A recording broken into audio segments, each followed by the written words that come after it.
Stupid Watergate. Basically, Watergate, but if Nixon had been kicked in the head by a billy goat, and also if that billy goat had been the White House Chief of Staff.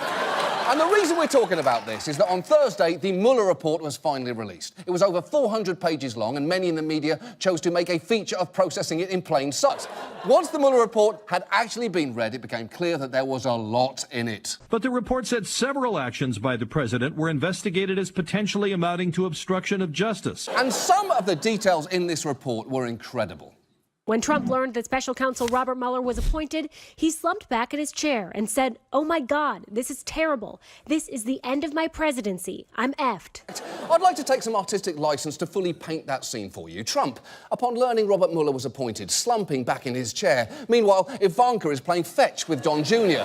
Eric's tongue is stuck to a somehow frozen flagpole. Reince Priebus is walking around with his head inside a honeypot. Jared is standing motionless directly in front of a blank wall. Steve Bannon is stress eating a bowl of used syringes. And Stephen Miller is gleefully pulling the legs off a spider. While Trump says those beautiful words as tears roll down his cheeks, "This is the end of my presidency, I'm fucked." And right at that very moment, a pigeon flies into the room and shits in his mouth. It is a masterpiece. And I'm not saying that that's what happened. I'm just saying we don't definitively know that it didn't. And